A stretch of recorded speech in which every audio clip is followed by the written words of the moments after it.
Testing. Howdy.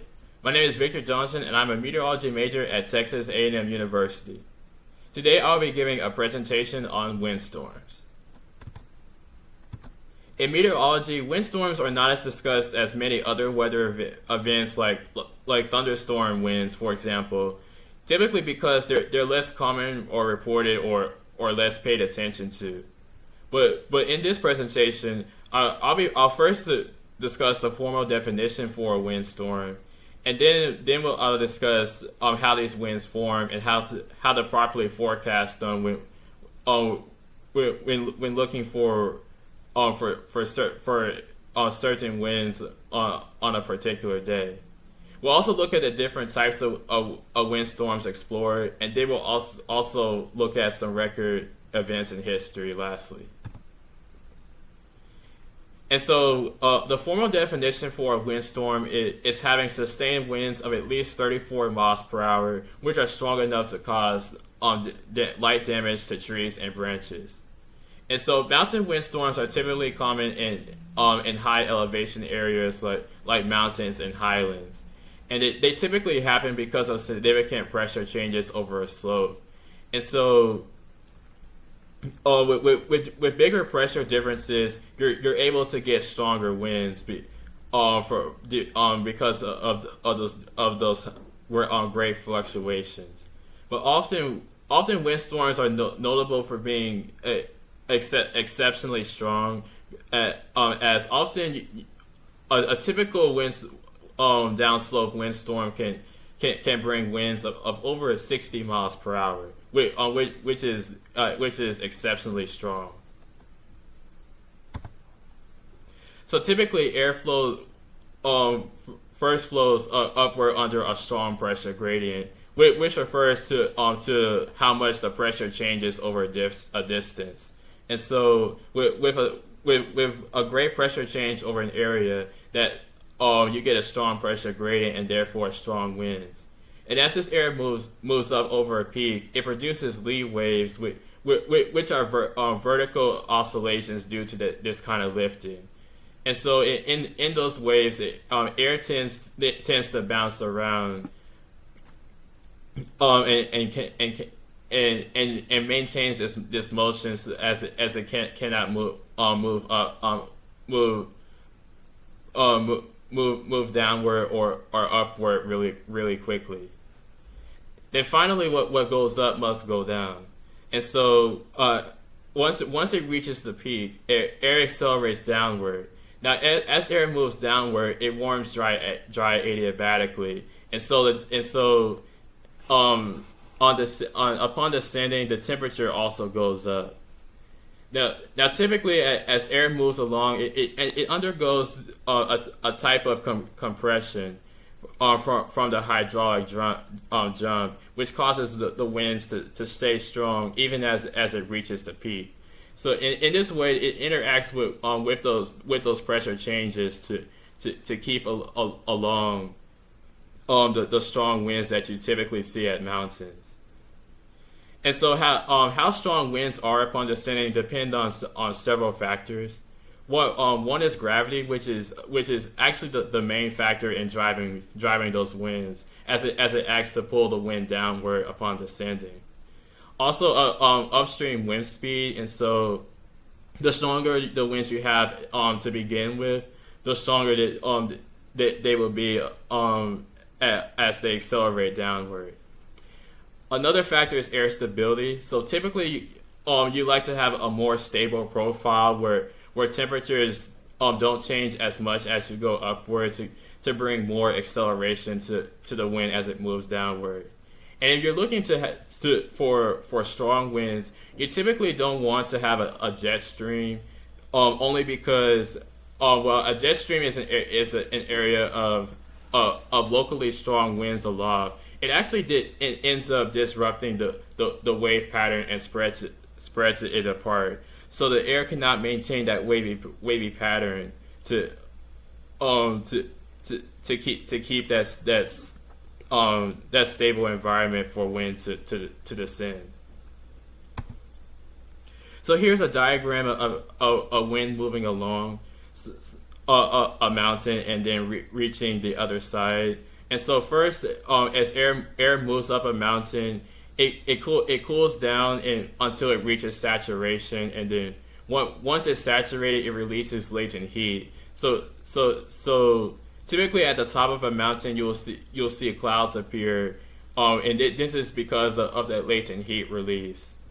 And typically at the top of a mountain, because of those leeway patterns, you tend to get turbulence where air rotates and moves along in quite a changeable pattern as moisture and heat gets transferred out of those winds into energy.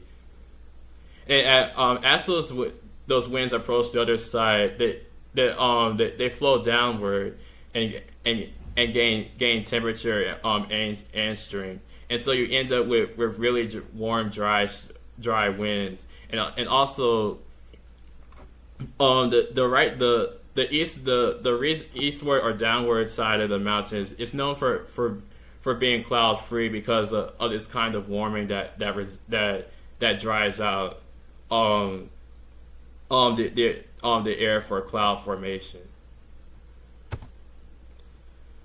So going back to the clouds you see on mountains, so the flat cloud tops that you see on mountains are typically called the lenticular clouds, and so here are certain examples of those types of clouds that you would see near the peak of a mountain. And so as air rises, it cools and condenses and releases that latent heat. And so these types of clouds are mainly caused by those lee waves formed from the gravity waves that interact with that kind of sloped boundary to produce this type of peculiar shaped cloud that you would see. So when it comes to forecasting for a certain windstorm, you'll typically want to look for several features. So one thing you want to check for pressure. So an ideal environment is one where you have a surface high pressure upstream of a mountain and a surface low pressure downstream of a mountain to help create that strong pressure gradient. So for example, on this map, there is, if you look at 1027 millibars and 1005 millibars, there's a big difference between those two levels. And so the bigger the difference is, the greater that strong pressure gradient you can have to help to bring you those strong winds.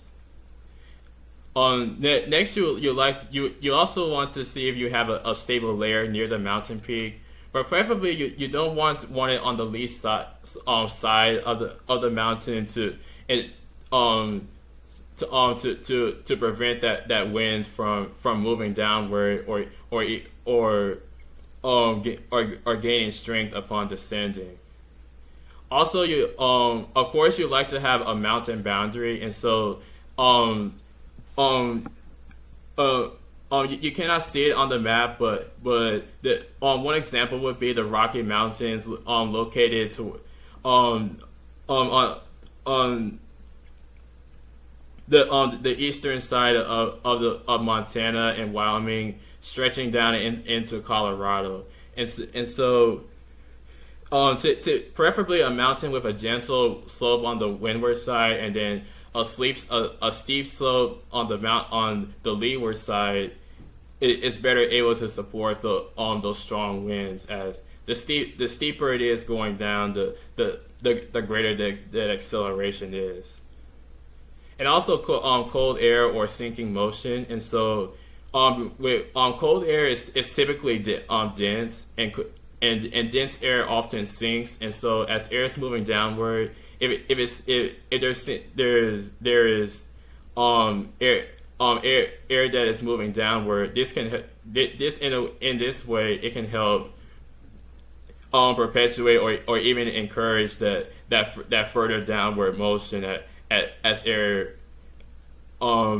is moving along to reach those lower elevations. So now we like to look at the different types of windstorms. And so there are three different types, along with a special case on the dust storms, which we'll look at the end. But we'll first take a look at the Chinook winds. And so Chinooks tend to come from the native word for warm wind, which are the foehn winds, and typically these winds are called warm because of how much they warm up as they descend on the other side. And so Chinooks are pretty common across mountain ranges, like, for example, the Rockies, the Cascades, and the Alps, to name a few. Often the best environment for Chinooks occurs in the late autumn to early spring, where temperatures cool down and there is a broader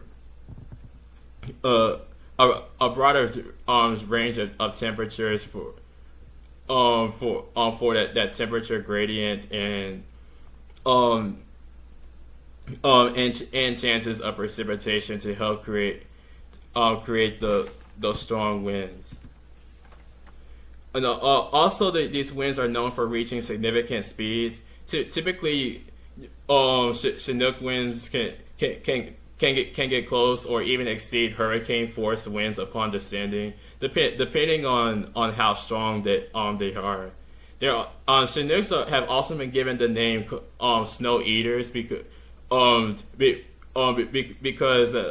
as they descend, they can warm up pretty drastically. And so, for example, here, for a mountain that's 3 kilometers high, the temperatures can at the top shift from -12 down to 18 degrees Celsius. And so, in these kind of conditions, if there's snow at the base of the mountain, it is probably likely that the Chinooks can help melt it in an instant. And so these kinds of winds tend to occur with several weather features. So one is a stable layer on the west side of the mountain, and so you also like to of course have that strong pressure gradient in place to help create those strong winds to bring up winds along that mountain boundary. And also having strong westerlies at mid levels is a significant factor, as westerlies can in this way can help perpetuate that wavy pattern as they move up and over a boundary to help keep the wind in motion as it falls and gains strength. Another type of windstorm is the Santa Ana winds, and so these are native to the Southern California mountain range, and so in this region the air is typically dry and stable, and you tend to have winds moving downward from high pressure systems that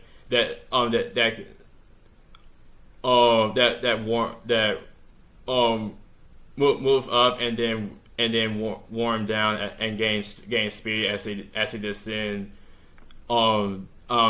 the steep mountain terrain in this area. And just like Chinook winds, these winds are also capable of warming up drastically, often 20 degrees or so, depending on how high the mountain is. And so for an average basis, this region typically sees about 20 strong wind events, mainly from September through April, where the environment is more conducive to help support stronger winds. And typically,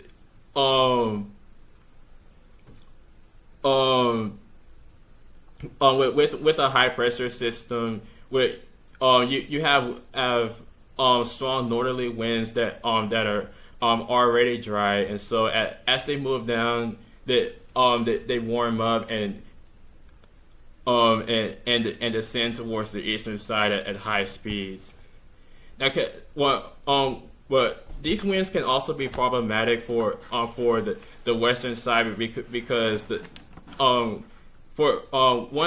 state of California is typically known for its dry wildfire season, and so with winds coupled with low humidity, these can be problematic as the winds can help pick up those fire embers and blow them across a new area in an instant, and in this way create new wildfires, which enhances the situation.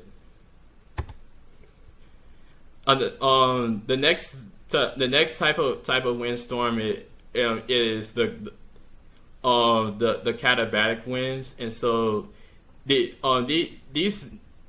type of windstorm comes from the name Bora, which are called the cold winds, and so these winds are mainly confined to the highlands and polar regions, for example, Alaska, Greenland, and the Antarctic regions.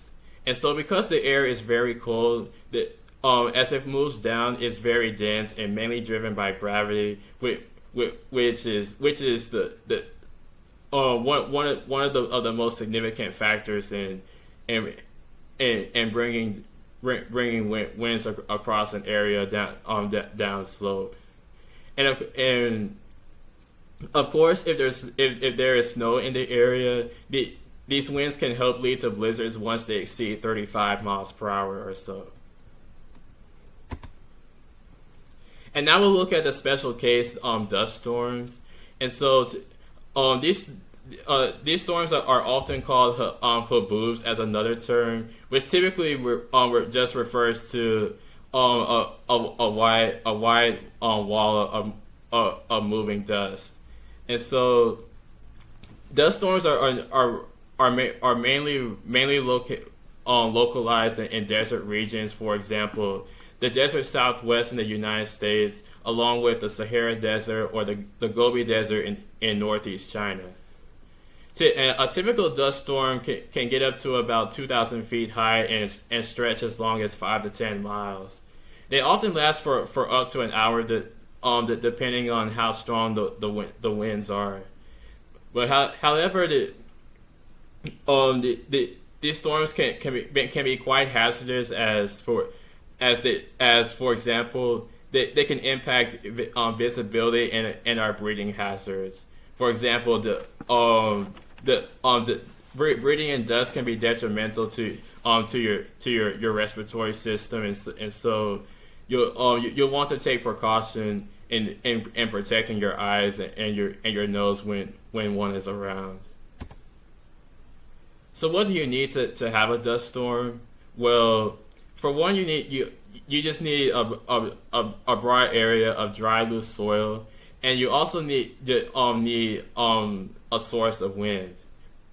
So typically, what happens is simply the winds become strong enough and to lift up and carry the dust particles over a distance. And as you can see in this picture to the right, this is a picture illustrating a dry thunderstorm occurring over the west. Now, as you'll notice, what's happening, there is precipitation falling from the storm. However, it's evaporating, but this is because of the dry air at the surface, and so because the air is so dry down there, it can't even reach the surface, and so because of this, it just evaporates. Now, and then lastly, I've included some ways in which dust storms carry up dust particles with them. It's not really important, but they're included just for reference. And so to quickly go over these, one method is suspension, and so this mainly refers to smaller fine particles in which winds pick up the dust and just carry it a lot very high. Saltation refers to your medium-sized particles, and so here, as particles bump into each other as they're picked up, they create frictional charges which can help pick up those other medium-sized particles and carry them at those mid-level heights. And then finally, creep. So this one only refers to those larger particles, and so these particles are too large to be carried at higher distances, and so what happens is that they just get dragged near the surface. Now we'll take a quick look at the 1930s Dust Bowl, and so if you lived in the Central Plains during the Great Depression, it was pretty common to see a wall like this coming your way. But what was significant about this weather events like this one depicted here is that during the 1930s, farmers utilized poor farming practices along with the severe drought that happened during this time, and so what eventually the soil just became too loose and gritty to help support crops, and then whenever a windstorm would come through, it would pick up the dust and carry it aloft. And so this map here is a picture of the Dust Bowl area. So it mainly stretches through central Texas into the interior of North Dakota and into the western United States. So maybe we can also ask a question to ourselves: can dust storms only happen in deserts? Well, from the previous slide, you only need a broad area of loose soil and some winds to have a dust storm, and so it really doesn't matter what climate zone you're in. If you have those ingredients, you can have an event like this occur. But typically, the dust storms are more applicable to deserts, because of the type of soil that is able to support them. And now for some safety tips in dust storms. If possible, while driving, you'll want to avoid these dust storms because of the intensity of cleaning required to clean your vehicles after the dust storm has passed. And typically, dust storms can leave about of several inches or even a foot of dust in your wake. But if you do happen to get caught in one, it is best to just slow down and pull over off the road safely. And also, if your vehicle does have the option to recirculate air, you'll want to turn this on so that in this way your vehicle is not it's not bringing in the dusty air from the outside. And if you happen to be that unfortunate person that's outside when a dust storm is coming, you may want to just run and get to an indoor shelter as soon as possible. While you're out there, you also want to make sure that you're covering your eyes and your nose so that you're preventing the dust from getting inside your system. And finally, we'll look at some record windstorm events in history. And so one here would be the Chinooks of January 1982. And so one area for focus in this time was in Boulder, Colorado, where during this month we saw exceptionally strong winds moving downstream of those mountain ranges in the area. And from the events recorded here, the area ended up recording a maximum wind gust of 130 miles per hour. And the winds were so strong and pretty frequent at times that winds would suddenly gust and bring damage to nearly half of the buildings in that region. And overall, damages total close to $20 million. Now we'll quickly take a look at Mount Washington. And so Mount Washington, New Hampshire is known for being the windiest spot in the United States in a climatological basis, and so um dating back to April 12th of 1934, the wind record there was set at, get this, a gust speed of 231 miles per hour. And as you can see right here, this guy is attempting to hold his own as he withstands the strength of those strong katabatic winds flowing down that mountain. And so I'll show you this video of the wind experiment that was taken during that time.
And so the the instrument that they used that day is still up for display at the museum. And so if you intend to visit Mount Washington, do try not to get blown over. And lastly, the temperature wind blast to demonstrate how much these winds can really change the temperature. And so the greatest 24 temperature change occurred in Loma, Montana back in 1972. And so strong Chinook winds were moving downslope of steep mountains were ended up contributing to a very sharp temperature change, where temperatures went from minus 54 degrees to 49 degrees above zero. So which constitutes a 103 temperature change. And then lastly, the quickest wind related temperature change. So and this was recorded in Great Falls International Airport back in 1980. And so that day, strong Chinook winds were gusting at high speeds were quickly surfaced near the airport, bringing with them higher temperatures as they warmed up on the descent. And this ended up resulting in a wind-related temperature change from going from minus 32 degrees to positive 15 degrees in 7 minutes. So just a reminder of how strong and these winds can be at changing the air around you. Well, everybody, that is all that I have for you. So, and I hope this presentation has been helpful to you all. if you have any questions, please leave them in the comment section or send one to my email. But thank you all and have a nice day. Bye.